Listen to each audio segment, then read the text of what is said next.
Yesu nashimwe.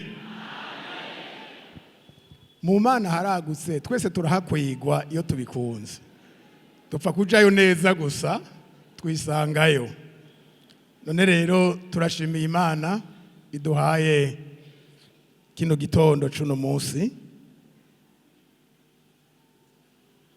N'abandi bararirimbye natwe reka turirimbe sikwe twohahera. 164 indirimbo agace kagira kabiri na ka gatatu.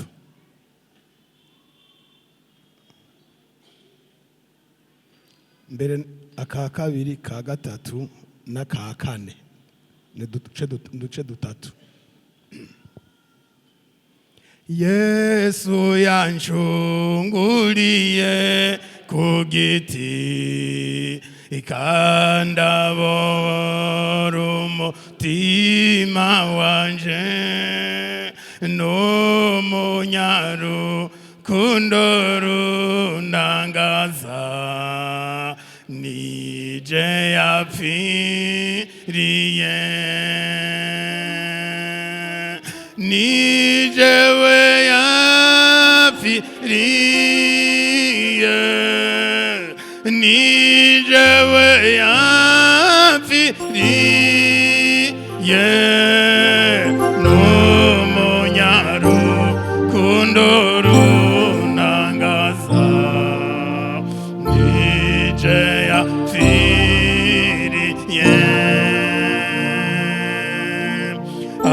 abazimi yarabarondera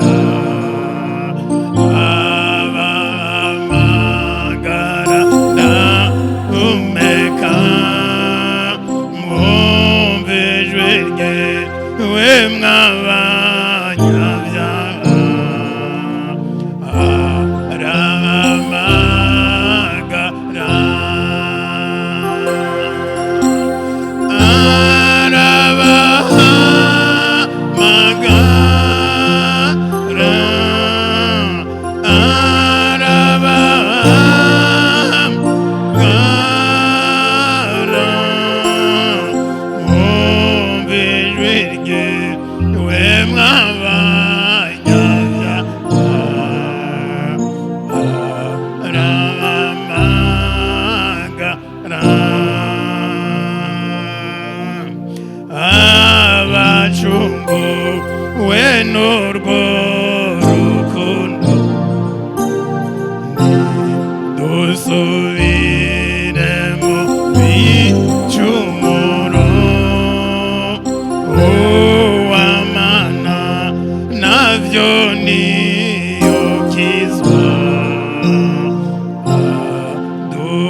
Haleluya.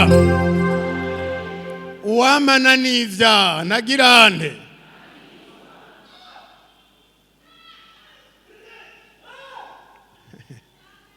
Naho no guhema ngo je mbona ukijijwe ariko uvyikoreye mbega ubukijijwe. Uwamana niki ndagirante. None jewe ndabivuze hiyo nta biriyo ahi wawe mu gitabo niko byanditse. aduha iki?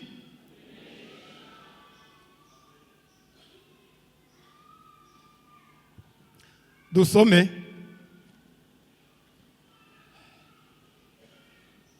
teramira ubugingo iharirimba bavuze mission Yesu yabwiye intumwa, genda mu mahanga muhindura abantu abigishwa abemeye bakizera, mubatirize mu izina rya Data wa twese n'Umwana n'Umwuka, mubigishe kwitondera ibyo nabageze byose, mbe ndi kumwe namwe iminsi yose gusigomero w'isi. Iyo ni mission Yesu yatumye intumwa. Kabiri, korari y'abagabo nabo batubariye ngo amabanga abantu bagendana ntibihane azobuza bangahe kujahe? Yesu adutabare. Noneho umuntu aba basozereye be mukurikira ibiriko biravugwa. Korari ya mbere isozereye nibaza ko noca hamagara ntasomye umuntu atavyutse nabi. Hari umuntu avyuka nabiga utavyutse nabi gwiwe yavyakiriye, siko none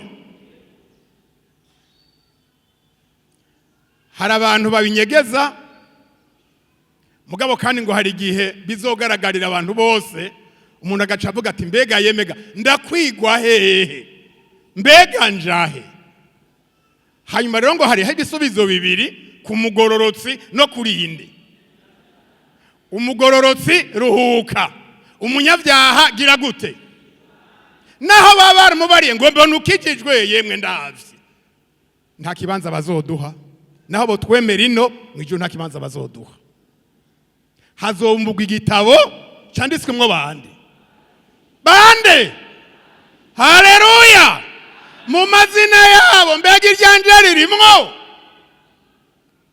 Twisomere bikeye mu ijambo ry'Imana hariya muri Yesaya, mwanuzi wa kera Yesaya ibice 38, duhere ku murongo wa mbere ndabwira aho tugarukira naho duca dusimbira. Yesaya nari kuvuga inomero z'urupapuro none Bibiliya sizi igihe kimwe, ni zimwe ariko sizi igihe kimwe, zizavuba inimero n'izindi. Dusome. Muri iyo minsi Hezekiya ararwaragera hafi yo gupfa, bukeye uvugishwa n'Imana Yesaya mwene Amosi aza kuri we aramubwira ati uku niko Uhoraho agize ngo tunganye ibyo mu rugo rwawe kuko ugira upfe utagikira. Maze Hezekiya ahindukiriza amaso ku rusika arasenga Uhoraho ati tegera Uhoraho we, niwibuka ingene nagendera mu by'ukuri imbere yawe n'umutima utunganye, ngakora ibyo ubona ko ari vyiza. Hezekiya ararira cane. Maze ijambo ry'Uhoraho rishika kuri Yesaya ritigenda ubarire Hezekiya utuku niko Uhoraho Imana ya sogokuruza Dawidi agize ngo yumvise gusenga kwawe, abonye n'amosozi yawe, utehe ku minsi yawe yongeye ku imyaka 15. Uti kandi azokorokorana n'iki gisagara agukure mu moko y'umwami w'Ashuri. Uti kandi azozigama iki gisagara. Murongo wa 17. Erega icyatumye ngira umubabaro w'umururazi mwinshi kwari ukugira ngo ndonke amahoro, kuko urukundo wakunze ubugingo bwanje rwatumye ubukiza urwobo rw'iborero, kuko ibyaha byanje byose wabirengeje inyuma yawe. Imana ishimwe. Haleluya. N'aya majambo twovugana ko tutavuganye ibya Hezekiya, sibyo ngomba ko tuganira kuri uyu munsi. Ndagomba tuvugane ijambo rivuga ngo igituma tugira ijambo imbere y'Imana, ikidufasha kugira ijambo. Ubundi umuntu Bibiliya tuvuga ivuga ngo turi umukungugu, kandi nivyo. Iyi tuvuga ituvuga ngo tumeze nk'ima by'amazi. Iyi tuvuga ivuga ngo tumeze nk'ivyatsi vyo ku misozi mu gitondo ushobora gusanga biriko birakayangana ari vyiza bifise ubugingo, mugabo ku mugoroba ugasanga vyavuyeho. Ego ubwatsi bavuga ngo buratemwa, ariko amashugwe tugereranywa nayo ngo mu gitondo aba ari meza, ariko hariya ku mugoroba akaba yamaze gukabirana. Ariko naho bimeze mwene uko, hari igituma tugira ijambo imbere y'Imana. Yesu nashimwe. Kandi iyo tutabiravye neza rero biranashoboka tukabura ijambo bivanye n'ivyo ngomba ko tuyaga muri aya majambo. Ico tuma tugira ijambo, jewe ngira ijambo, nawe ukagira ijambo, naho uri umukungugu, naho ndamashugwe, naho nkabirana, naho ntazi iyo bija niyo biva, ariko ico tuma ngira ijambo, cyo tumugira ijambo imbere y'Imana. Uyu mwene data Hezekiya ari majambo duhereje ko murabona yazazananye, ari mu majambo yavuze amaze kongerwa imyaka, amaze kwishurwa isengesho. Hezekiya umwami w'Abayuda, ivyo muramuzi, twaramwumvise kenshi, ushobora kwamyura nabisoma nuno munsi kuko n'amajambo aryoshe, n'amajambo meza kuri uyu mwami Hezekiya, ariko kandi n'amajambo agumye kuri twebwe. Agumye gute? Gushira mu ngiro. Ntagumye kuyumva, amugabo aragumye gushira mu ngiro.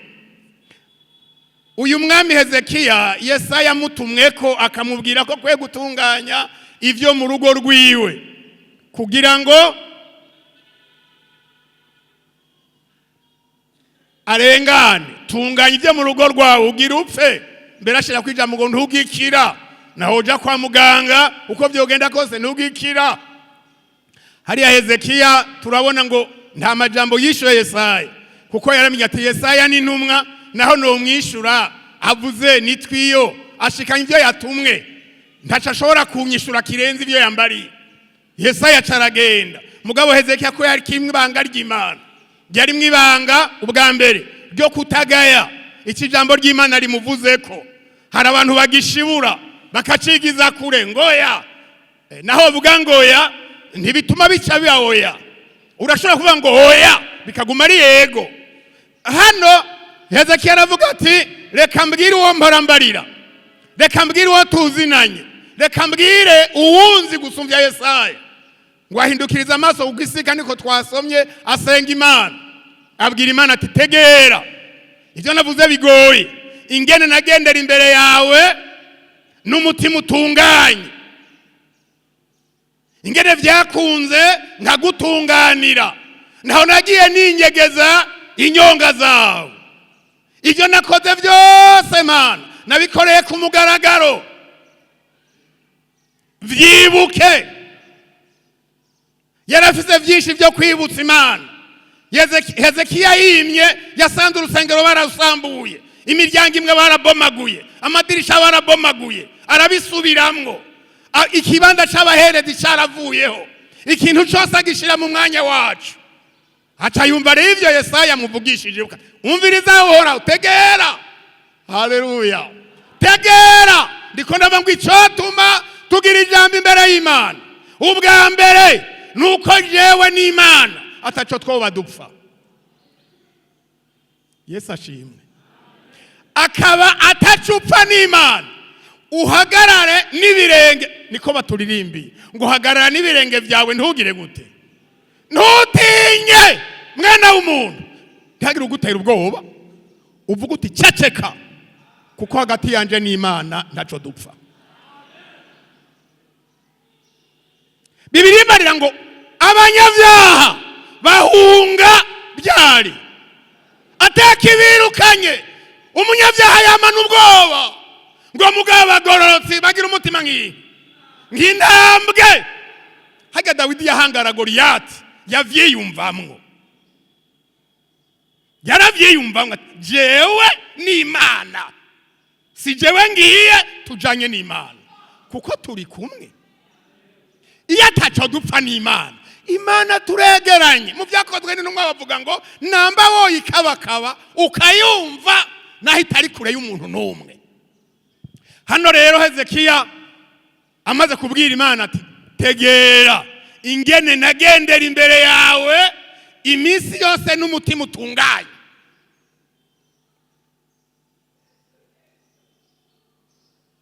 Abivugiye hehe? Yandukije amaso kugisika ngo ariko arasenga.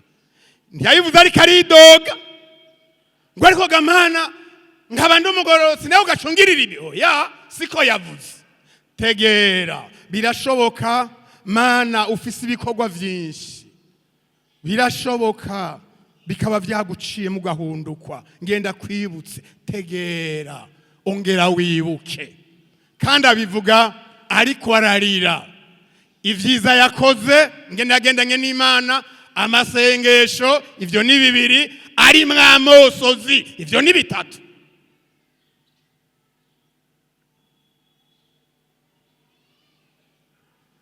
Mu majambo mfasha nyigisho mu gihe kirenganye barageze kutwigisha, mwe barabibigishije vyinshi tubisubiramo, nta gishasha kirimo. Kuri bamwe mugabo birashobora kuba bishasha. Ngo umuntu yari afise ubworozi muhira, akaba atunze imfizi y'inka, ngo atunze n'isake, inkoko, ngo atunze n'ingurube. Mengo numvise ivyo 3 n'ibindi bwo bishira ko bishika na 4 canke na 5. Ngo haza umushitsi muri urwo rugo. Hanyuma rero atenegeza kugira ico nzimana muri ibi bintu, nzimana umushitsi wanje. Ngo agiye gucakira inkoko, atariko n'ukuri aho witegereje usanga naco maze. Iyo wasinziriye sije ndakuvyura, ayatabaje ntiba baragukuye, itiro ryawe ntiba baragukuye wewe, nuvyuka saa moya. Ati kandi ivyo uvuze nivyo, nkagukuraho naje baca bankura ku kazi. Inkoko ngo biratsinze, ati sindagukorako. Hanyuma rero ngo arakatibasha, nta nakari inkoko nacari yari kutumarira umuryango se muto, naho umushitsi ari umwe, umushitsi arisha imbuto, naho umushitsi ari umwe. Vyari ko natwege tugira umunsi mukuru. Ati ubwo rupfize ngenda rukubite hasi. Kwa rupfize agiye ngo aruramira ati kubite hasi ubwo bugesera tuzimana abashitsi. Uyo mfizi ramwitegereza ati sha ishimwe mpaye n'iryo. Aho munsi y'urugo igitoki gisuko, ikigori kigasa kurya n'igiharagi, sintabira yiwanje. Aho kankuramwe woho mwaka uzohwera, ugira uzokwimbura, uzonanuka. Wa mugabo ati nukuri, kandi umuntu atunze ishuri agwiza umwavu. Wa mugabo ati nukuri uvuze kuri tekana. Hanyuma ngo acari yumvira ati hasigaye kimwe, hari ingurube hajya mu kiraro. Ati cakiri iyo ngurube niko rutatugora no guteka bworoshe cacura.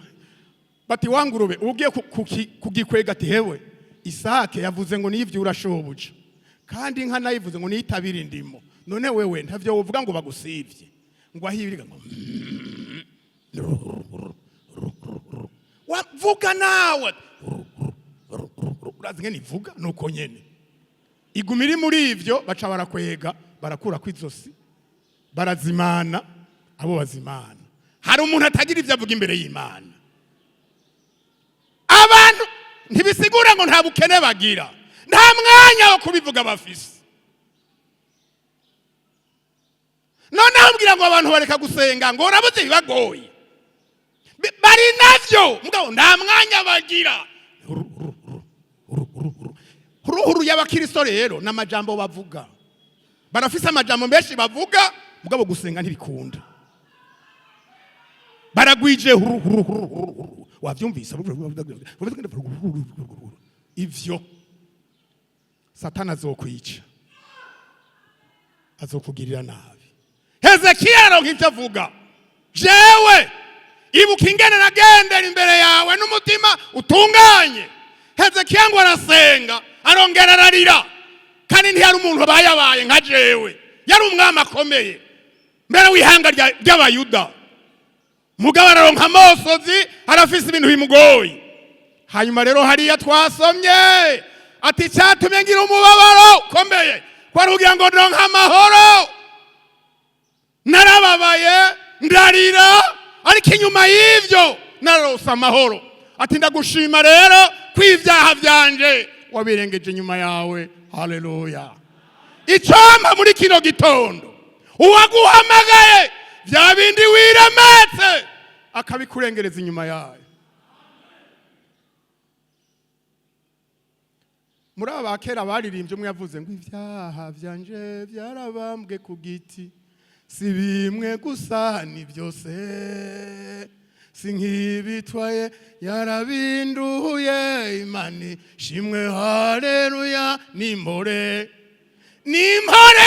mu mutima wanje, si bimwe gusa ni byose. Amen, haleluya. Urya murongo wa 17 naciye kure ngo tushikire. Erega icyatumye ngira umubabaro w'umururazi mwinshi kwari kugira ngo ndonka amahoro, kandi urukundo wakunze ubugingo bwanje rwatumye ubukiza urwobo rw'iborero. Imana iramwongeye iminsi ngo kandi kuko ibyaha byanje bingahe, yemwe aho hantu haca akarongo, kuko ibyaha byanje bingana iki, byose wabirengeje inyuma yawe. Haleluya. Abantu bihanye neza ibyaha byabo ntibije imbere y'Imana, ibirenze inyuma yayo ngo ntibyongere kwibuka ukundi. Yesu nadutabare. Igituma tugira ijambo rero n'igihe ataco dupfa n'Imana. Hezekiya naco vyapfa araronka ijambo, ivyo yasavye umviriza Hezekiya, si wewe gusa, imyaka ndayikongeye kandi nzogukizanya na kino gisagara, nzokurokora.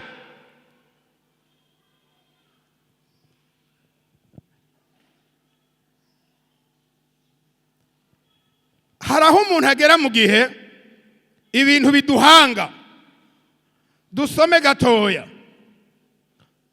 Haraho usanga ibintu bikiduhanze ariko natwe ntiduca dutekana ngo birasanzwe. Eka ntibisanzwe. Hariya mu cete c'Abaheburayo 12 umurongo wa mbere,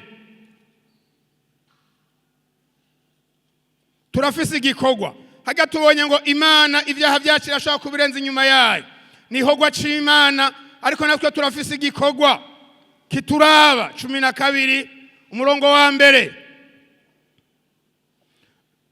nuko natwe ko dukikijwe n'igipfungu c'ivyabona kingana gityo, twiyambura ibituremera byose n'icyaha gikunda kutwizingira ko vuba, dusiganirwe ibyo twashizwe imbere twihanganye. Yesu ashimwe. Igikorwa cacu, hari igikorwa cyo kwiyambura ibituremera n'icyaha gikunda kutwizingira ko vuba. Aha twebwe twese uko tungana, ibitwizingira ko ntibisa. Umuntu wese arafise ikimwizingira ko, ariko agwana intambara yo kuciyambura. Kubera iki?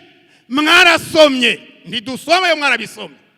Bijya vyatendwi byo mu Vyahishura Yohana kuva mu gice gira 2 no bahera ku cete c'Abanyefeso, candikwa Abanyefeso kugeza hariya mu bice 3 tubona icete ca nyuma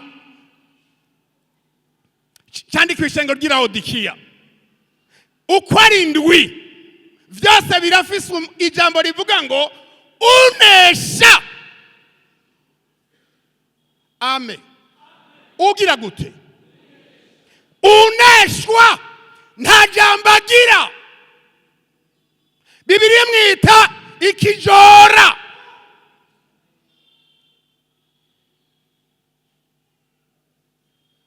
Ikinebwe.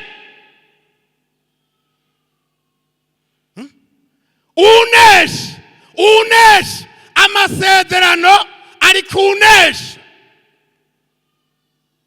Aneshiki. Aneshicha.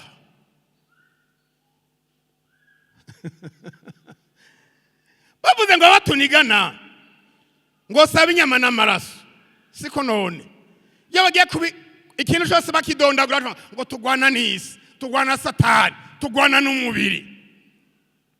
None wonesha bibiri muri ivyo ukaneshwa na kimwe. Mbega icyo ukinesheje cyo nkira kunesha. Erega igituma ari bitatu ngoma nkubwira bikeyi naho usanga uzi vyinshi. Igituma ibyo bitugwanya ari bitatu, nivyo bigize icyaha. Kugira ngo icyaha kiboneke, ivyo bintu bitatu vyarakoranye. Ngo icyaha kiboneke, ivyo bitatu vyarakoranye. Satani niho yari, umuntu Eva niho yari, isi niho yari. Mu vyaremwe yabonye ivyamwa, ivyo turya n'isi ivyo si ivy'imwemu. Ibijuma, amateke, ibitoki bipfuye nabi, ivyo vyamwa ivyo si ivy'imwemu, ni ivy'umubiri, n'isi. Nukuvuga rero Satani nihari, Eva nihari, ivy'isi niho biri. Hanyuma rero icyaha gica kiraboneka. Icyaha kigizwe rero n'ivyo bice bishika bitatu: isi, Satani n'umubiri. Bimwe tugwana biri kure, ibindi biri hafi, ibindi biturimwo.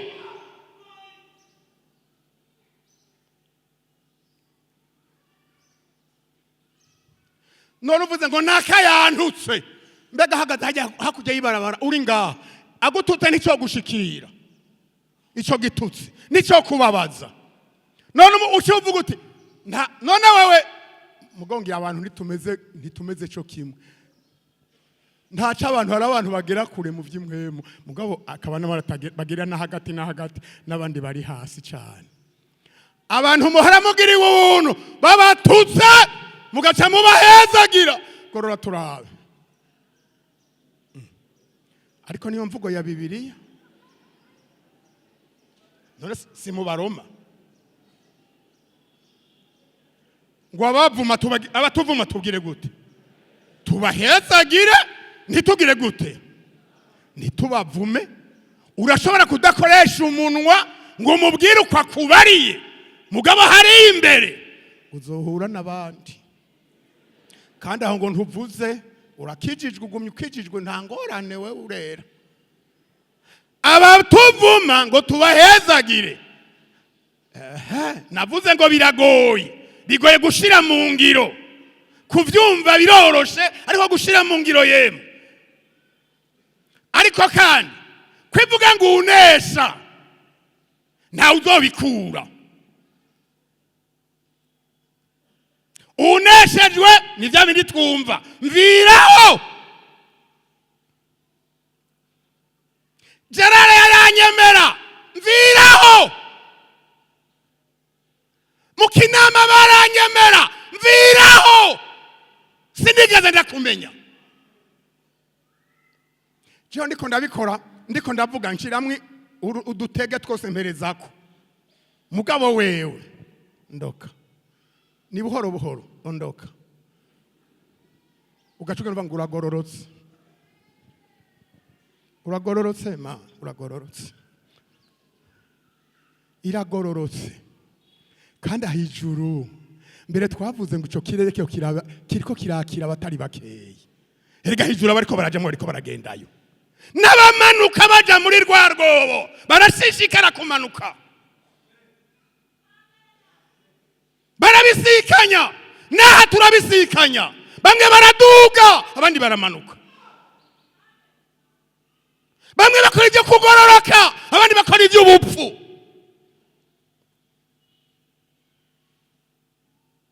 Harabava ngo none ngo bijya ntibabibona, none babigirende. Bo bigirane uwacunguriye abantu ku giti n'uyu Yesu gusa. Ngo mube yakirishije amaraso, nzi yuko nanje ndimwo. Yesu nashimwe. Ivyaha bikunda kutwizingira ko vuba, twiyambure ibituremera. Hezekiya ntiyararemerewe, yarafise ijambo imbere y'Imana. Jewe mezuku, kandi Imana ntiyamubwiye ngo urabesha. Oya, Imana yaramushitumviriza Hezekiya. Ubivuze rimwe ndavyumva kabiri. Yesaya asubirayo, mumbaririre. Yumvise ugusenga kwawe, yabonye n'amasozi yawe. Ivyo kugorora kuvuga kuri wewe niko biri, ndakongeye. Yesu nashimwe. Igituma tugira ijambo imbere y'Imana. Wopfuma buri ijambo imbere y'abantu, ariko karonka ijambo imbere y'Imana. Amen. abantu baragwanira amajambo imbere y'abantu baragomba kuboneka, imbere y'abantu baragomba kuvugangwa, imbere y'abantu baragomba ngo naka bimeze uko nakuriya, imbere y'abantu kuko nza guhagarara imbere y'abantu ntaco ntakora, nange no shaza abantu baze kundaba, nange no mbega mere gute, nisige gute, sogoze gute, nse gute, abantu baraza kundaba. None ngaha umwe yavyaye umwana amwita ngo ndabambarire ndagasubiyemo. Aha hajya tuva muhira twomeye ko atamwaza kuturaba, tugamye tutabanose duhura tuzagusanga bahumirije.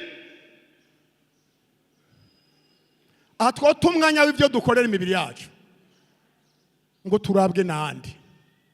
Ega umuntu agogwa kubera hava muraba, niyo magogwa.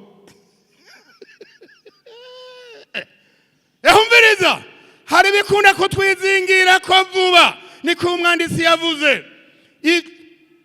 Dukigijwe n'igifungu c'ivyabona kingana gityo, uyu mwanditsi yageze kure cyane. Iki kirere kirabisa amamiliyaridi n'amamiliyaridi y'abantu barwanya intambara nziza, bahevye amagara yabo, bashonje ntibiba, batutswe ntibasubizwa. Uravyumva? Bicishijwe amabuye murababona ba Stefano, ariko ntibavuga nabi. Abantu bagwaye ingwara dirabashikanayo, ntibaja kuraguza, ntibaja mu bapfumu. Abantu batarondeye ababagwanira, abantu abana babo babatwara babona, abantu baturiwe ku murango izuba riva, abantu bahawe intambwe zimaze imisi zisonzesheje, badisonzesheje. Hakomeba wo Yesu, hakomeba ko gakiza, ndemeye nimuturire, nimugire uko mugomba. Iki kirere kirimwe igifungu c'ivyabona, abakobwa basaziye muhira ntibashikira, abamama bapfe batarosa kana babingumba, ntibaja kuraguza, ntibaja kuyerera, bagumuko. Igihe kiragera baratabaruka.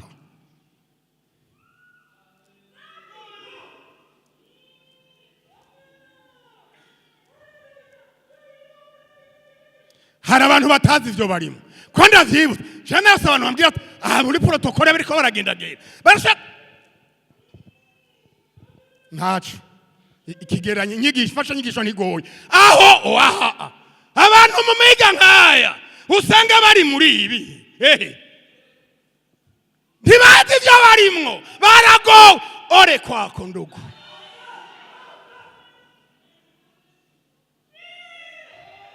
ntuzi ivyo urimwo.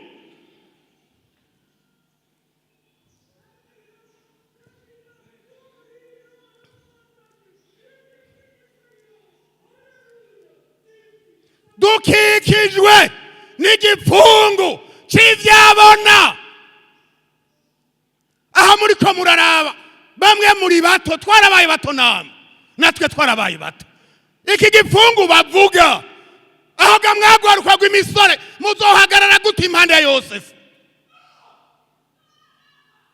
ngo je mubiri urangwanya aho utakugwanya? Dusenga utekereze, ntudosore kugwanya, uraza tugusengere bizime. Ko vyanse kugendana navyo uri muzima, uze dusenge udenduke. Ukwiye kugororoka ukagwana n'ivyo kandi ukanesha. Ijuru ni ry'abanesheje.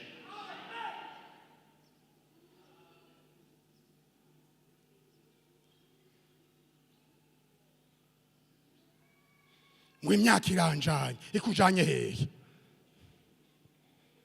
Ngo iraheze, ngo nagiye kugira mariage, ntabakubitayo akamaro kwezwa naratasha agiye muhira amusize ngaha. Ugomba kubitayo nawe.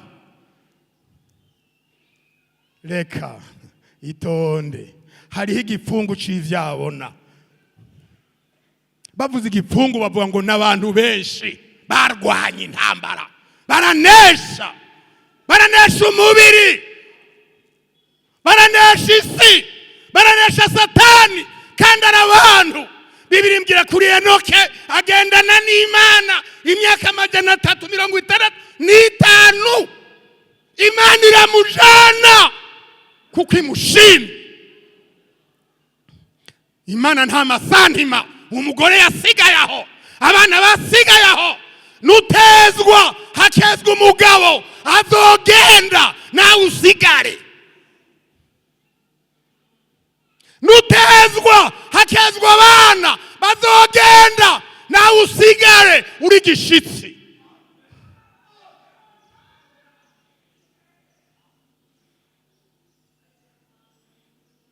Mani dutabare, turakikishwe.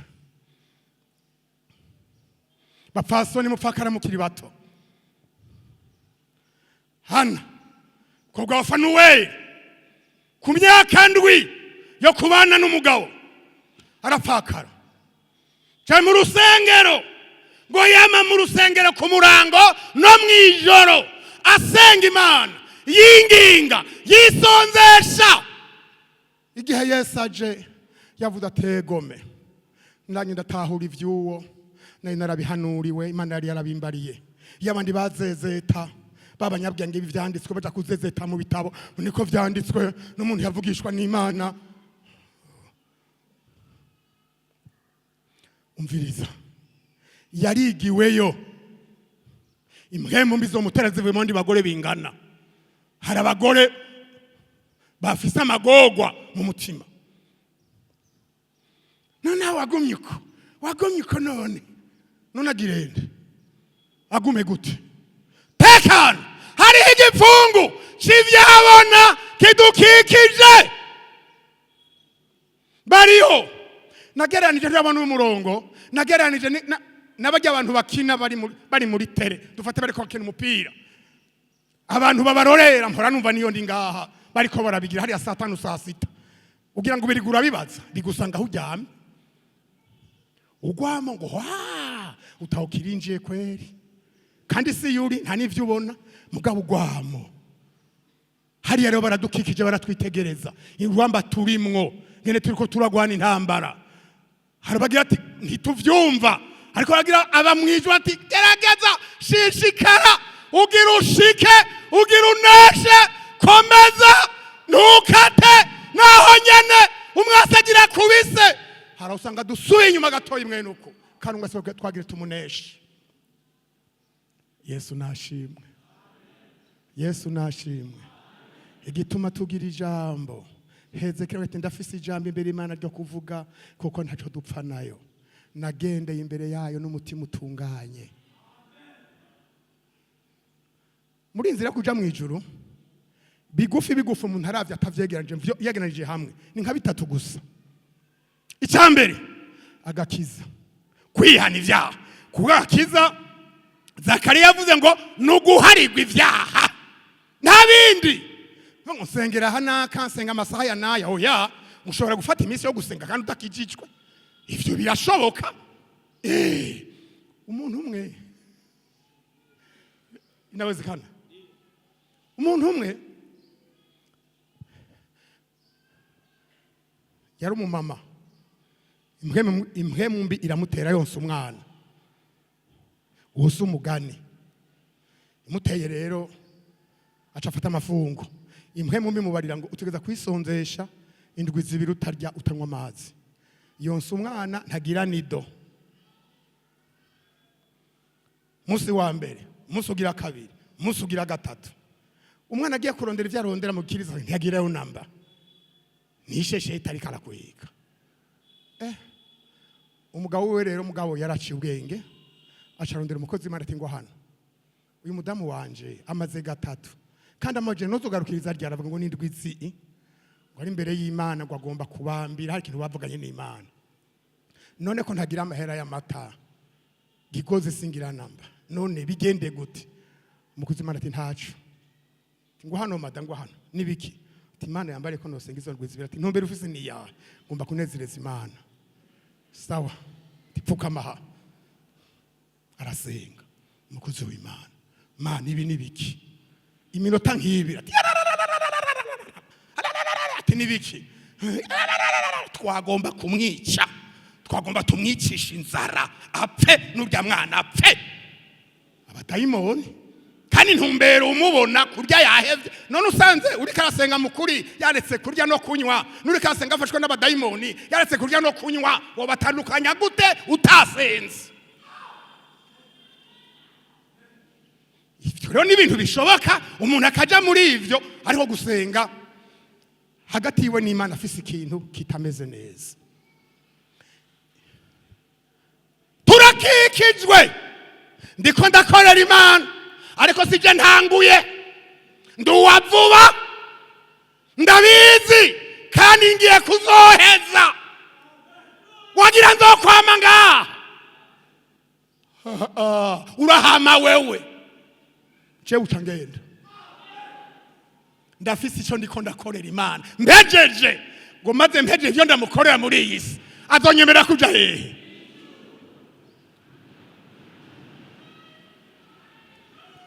Turakikijwe n'igifungo c'ivyabona vy'abagabo, vy'abagore, imisore, abigeme bahagaze neza, barahagararira ico barose, bareka kwivanga n'isi.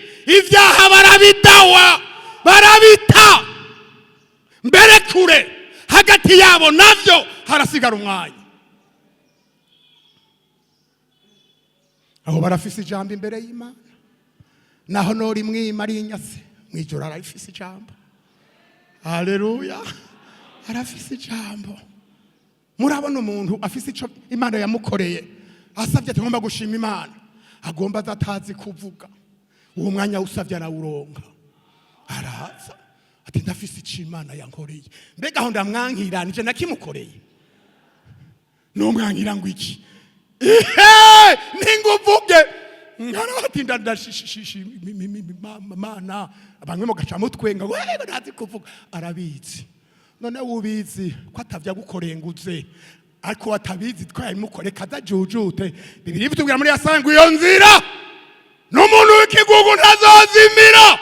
Haleluya, itobi abantu bera, abantu b'Imana. Araronka ijambo. Nahatevye aha hantu, nahatevye. Twiyambure rero ibituremera n'icyayi kunda kutwizingira ko vuba.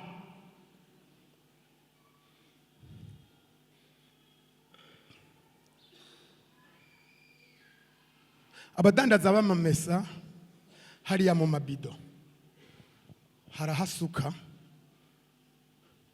agasuka, ndetse amamesa gusa, ibintu vy'amavuta akweguka atameze nk'amazi. Mbega iyo usutse bica bivayo vyoce nkari bisigarayo, nta bisigara hasi. Reka mvuga ko narutse kurabera ko mu minsi yarengaye hari umunsi Imana ngira ubuntu, hama rero aba badufasha ngaho mu ntuze bampaye akacayi, ndabona bandaniye akantu ubuki, kamvuye guki ubuki, hari ubuki sinda ayo bugugwa n'akantu kera ugapimye bagashira mu kiyiko, haro kituzura. Ndagira rero ndashira mu nyakiyiko kimwe kitanuzuye, ndakomba gacomeko karera nyaka plastike bagura sindamake, sinibaza ko ngira ni nk'igihumbi canke amajana ngahe nangahe. Okay, namwe murakaze, nagira ngo je nakarose je nyene, namwe mwarakarose. Hanyuma rero nawe ko atacasigaye, ndabaho ndagatereka iminota nk'itatu, nzambona burimwo, none ubu bwavuye n'ubusigara. Yakobo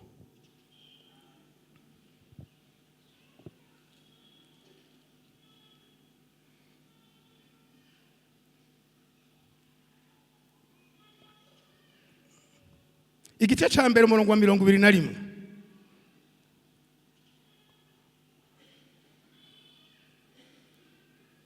handitse ngo nuko rero mwiyambure imyanda yose n'ububi busigaye, mwakirane uburwaneza ijambo ritewe muri mwebwe rishobora gukiza ubugingo bwanyu. Yesu nashimwe. Nuko rero Yakobo avuga ngo mwiyambure imyanda yose n'ububi busigaye. umwanditsi w'Abaheburayo avuga ngo twiyambure ibituremera n'icyaha gikura kutwizingira ko vuba. Mugabo ngaha Yakobo avuga ngo twiyambure imyanda yose n'ububi busigara. Hariho ububi umuntu ashobora gusigarana kandi umenga ibisigaye yavyiyambuye. Haraho umuntu aja muri dushe akoga, reka mvuge ko yoze yihuta kashagenda kamba, mugabo atarose ikirore ngo yirabe. Harahura n'abantu batehewe hagara gatoyi gira gutya, ugize uku ugasanga hari ntutwera uzanye, none ubwo sububi, none nobwira uwo muntu ngo ntaco, kandi mu vyukuri umuntu yoza kuva ku birenge gushika mu mushatsi uwo muntu aba yuhagega yemwe. Mugabo nububi bugira gute? Hariho ububi Yakobo avuga ngo umuntu abanda yuhagira imyanda yose, ariko kandi n'ububi busigaye, ububi bw'ijisho ribi, ububi bwo kutumvira, ububi bwo kugayana, ububi bw'ubwibone, ububi bwo kwikakisha, ububi busigaye. Ntakinywa inzoga. Hari umuntu abwira ati rega jewe sink'inywa inzoga ubu narakijijwe. Mbega kutanywa inzoga niko gakiza? Muganga we ntayikubuza urwaye, hajya wakijijwe. Ico ni kimwe. Ntawe batayibujije mugabo yankiye. Yego hari uwo yankira ati jewe nta nzoga nk'uko ndayinyoboye nshamererwa nabi. None ari mu mugabo bakijijwe rero. Eka inzoga ni cyaha mu bindi, ntigisigura ngo umuntu akijijwe yuzura mpemuyera aharigwa ivyaha, ahubwo ngo jewe sinywa inzoga. Hari umuntu atanywa inzoga mugabo w'inkozi y'ikibi karuhariwe, mugabo atanywa inzoga.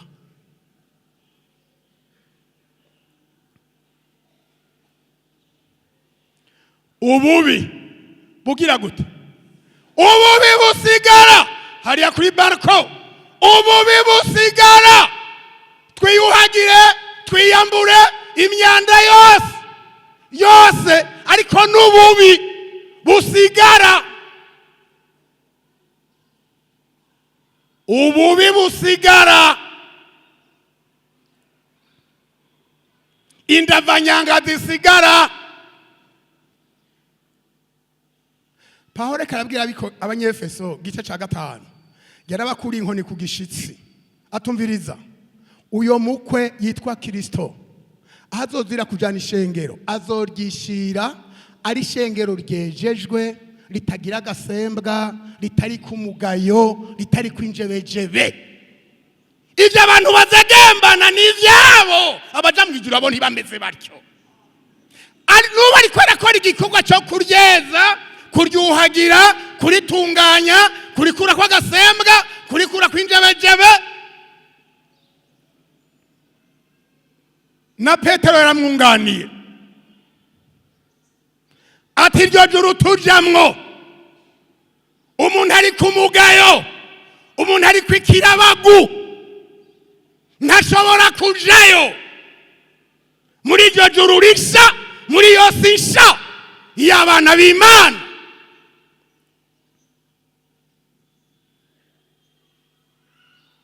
Nta murongo uzotora werekana ko kuri uwo mugwa hari ikintu canduye kizojayo. Ubu busigara burakwiye kuvaho bukarenzwa inyuma y'Imana. Hezekiya ati vyaha vyanje worengeje inyuma yawe. Iyo bitagiye inyuma y'Imana rero ahandi bica bija, ahandi ahejeje. Zaburi 51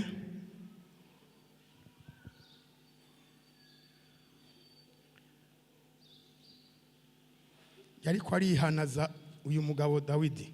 51 51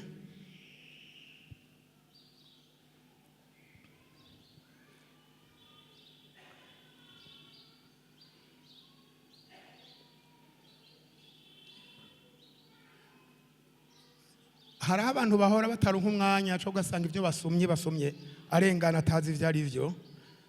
Ngiye nsoma uriya mutwe wumva ivyo ari byo mone gusoma mpereye ku murongo wa mbere. N'utaganye Bibiliya yumva ivyo ari byo. Yanditswe gute kubera iki? Iyi zaburi yahawe umukuru w'abaririmbyi ni zaburi ya Dawidi. Yanditse hamwe uwavugishwa n'Imana Natani yaza kuri we. Dawidi amaze gusambana na Batisheba.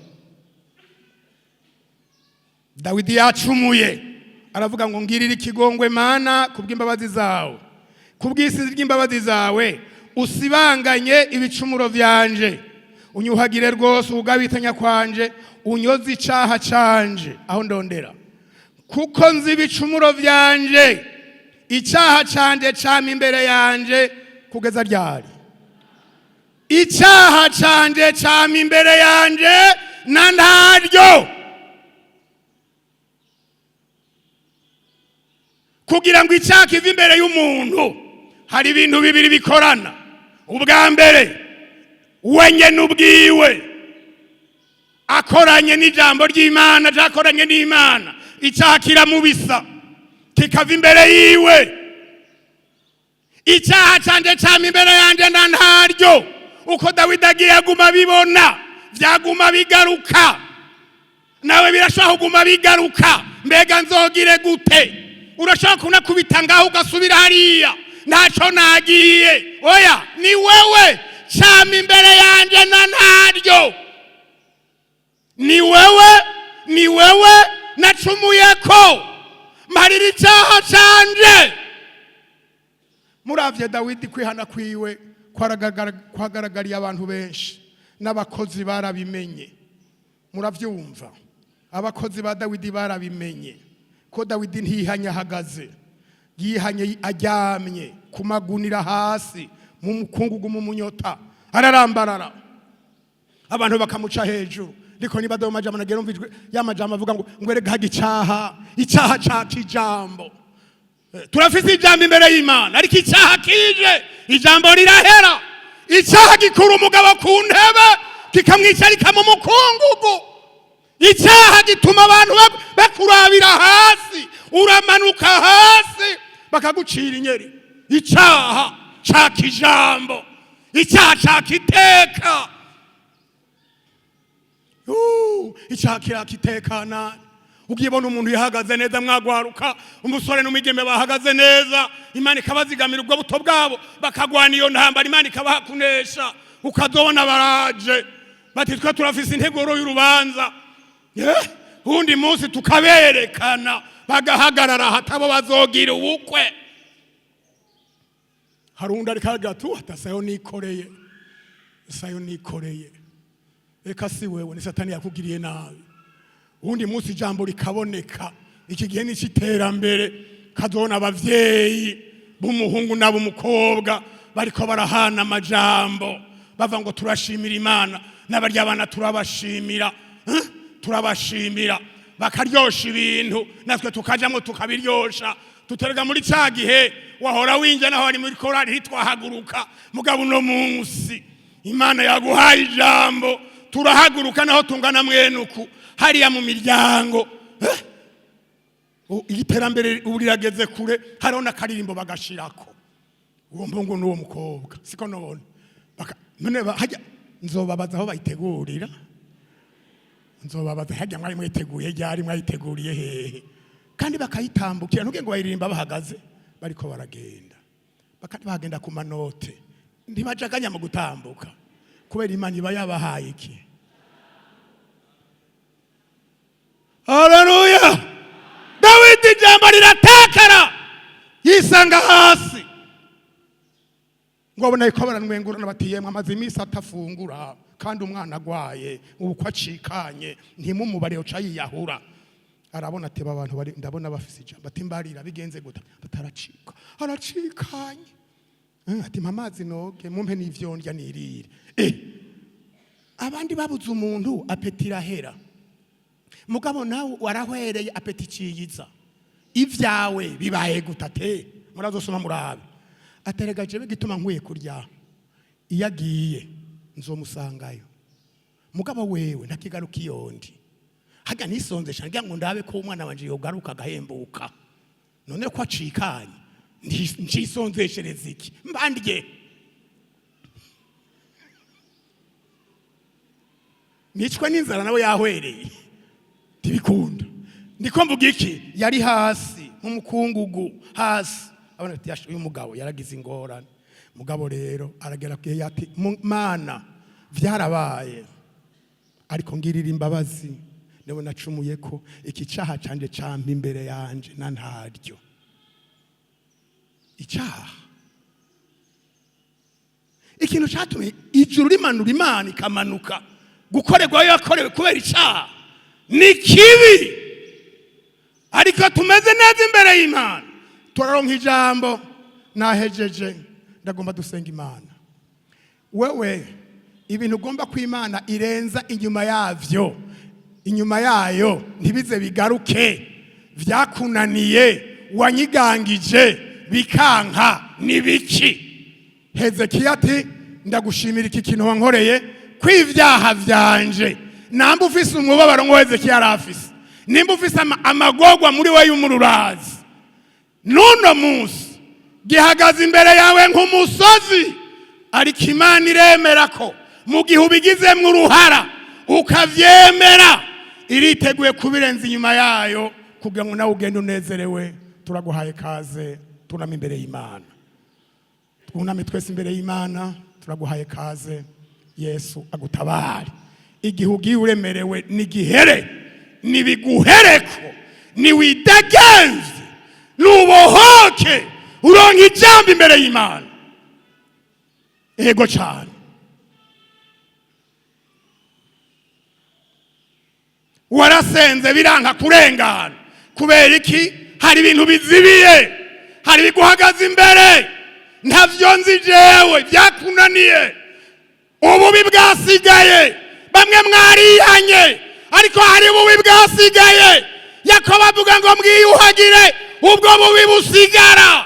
Ijuru ni ry'abantu bejejwe, ijuru ni ry'abantu banesheje icyaha, banesheje isi, banesheje Satani, banesheje umubiri, nabo bagiye kuja mu ijuru. Nico catumye Yesu abambwa isanzure, nico camuzanye. Yesu agutabare, araguhaye ijambo. No muri kindi gitondo uraronse ijambo ryo kuvuga imbere y'Imana, uraronse ijambo.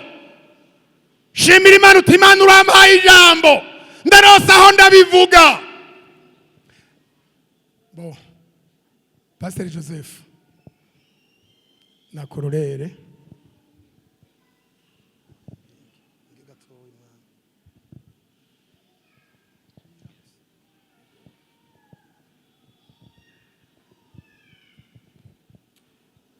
Mungu Baba yetu,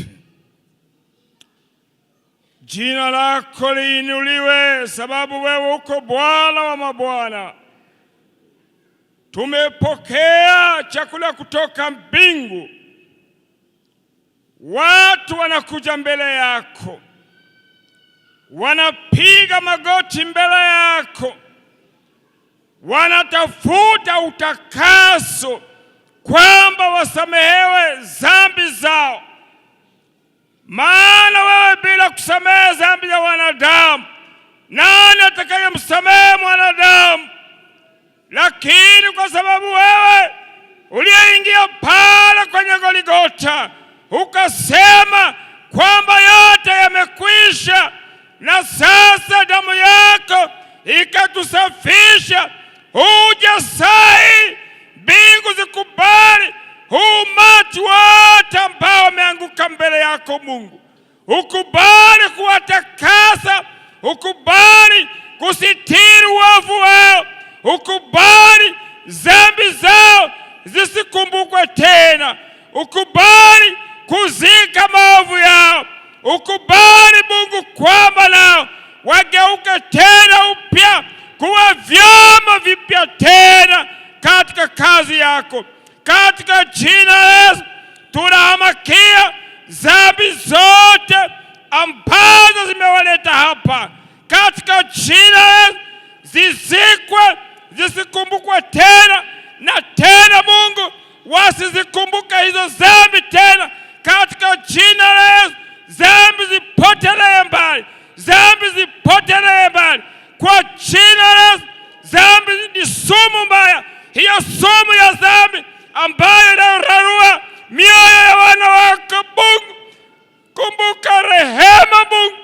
Dhambi ni sumu kubwa ambayo inayotuma watu wako wasiweze kwenda mbingu. Ondoa dhambi ndani yao, ondoa sumu ndani yao, ondoa sumu, ondoa sumu, ondoa sumu, ondoa sumu ya shetani ambayo ametia ndani ya watu, kwamba watu nuru ya wokovu isiwazukie, watu wasione nuru ya msalaba. Lakini tunahitaji kwamba watu tena waone nuru ya msalaba na wokovu wako tena uonekane ndani ya umati wa watu hawa wote. Katika jina la Yesu tunakemea dhambi za ulevi zitoke ndani yao, dhambi za usherati zitoke ndani yao, dhambi za uongo zitoke ndani yao.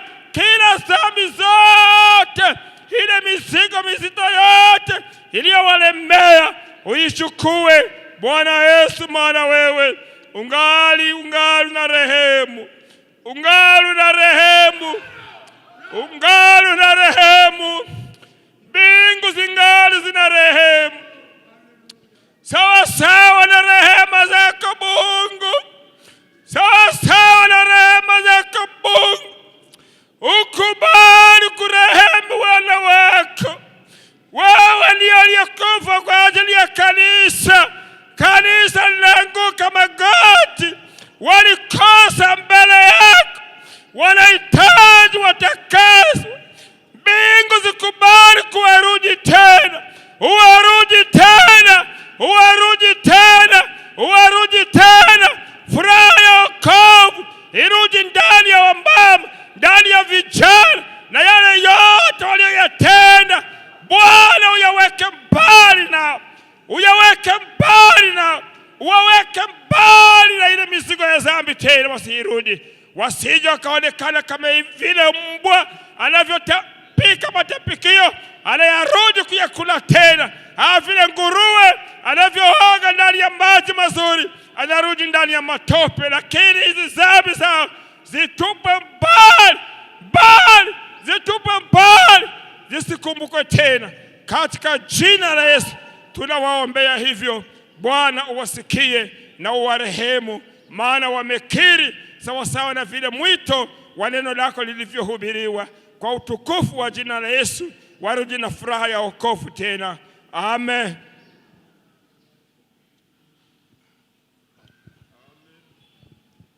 Tugomba dusenga Imana kuri aba bafise imitwaro kanaka bari muri mwebwe muhagarare, abari mu hariya mu ntebe bahagarare. Ariko impanuro kuri mwebwe mwaje gupfukama. Abakozi b'Imana n'abakozi banyu si bashobuja, ni mwege bashebuja. Ko ari ivyo rero ivya gupfukamitsa urabizi. Saba impanuro, egera abakozi b'Imana muri guca, kuko nubisubiranye umuko wari wabizanye nejo bazohamagara usubire kugaruka. Uzoguma ari uruja n'uruza utebogera none je ndakijijwe mbega abandi bameze mweno. Oya, egera umukozi w'Imana uwo ari wese ubonye hagufi, muyage. Jewe intambara yanje meze mwenuko, neshwa ngaha, ndabigenze gute kugira ngo bikunde ko nanje nogenda nesha. Azoguha impanuro kandi uzogenda atajwe isura kuhagiriza ikibi. Umaramaza Satani uti jewe ivyo rwashize imbere yanje nakumeneye ibanga, ntaco tugipfana nawe. Rero uyu muntu agira ati ndafise umutwaro kanaka umpanzi, mbega n'ingwara, mbega n'ubukene, mbega ni kibazo kanaka, ntitwovyinjiramwo. N'umusozi uwo ari wo wese uhagaze imbere yawe. Reka rero nsabe hano umwe yodufasha. Ngire nsabe umukurambere Pasteur Jerome ahagarara hari, ndamuhe mikrofone abasengera Imana.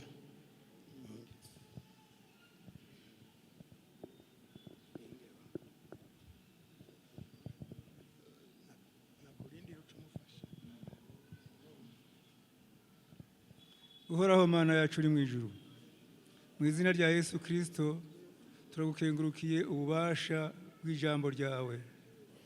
Ijambo ryawe n'ububasha kandi rizotera rija imbere. Abantu rero bazanye ibibazo imbere yawe bifuza kuronka inyishu nziza, inyishu zivuye ku Mana zikwira aba bantu uko bagutumbereje ko imitima bakuronke iganuke ryiza, mu ntege nke zibavemwo kandi ingwara zipfe, ingorane zose bafise zibaveko, buzuye inyishu nziza.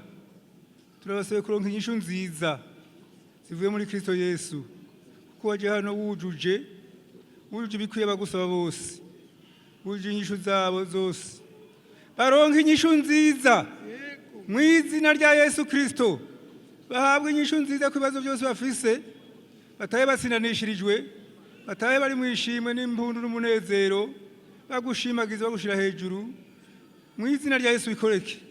Urakoze kuri umwami n'inyishu nziza muri bo, urakoze kuri umugisha muri bo, mu izina ryawe ryera Yesu mwami, amen.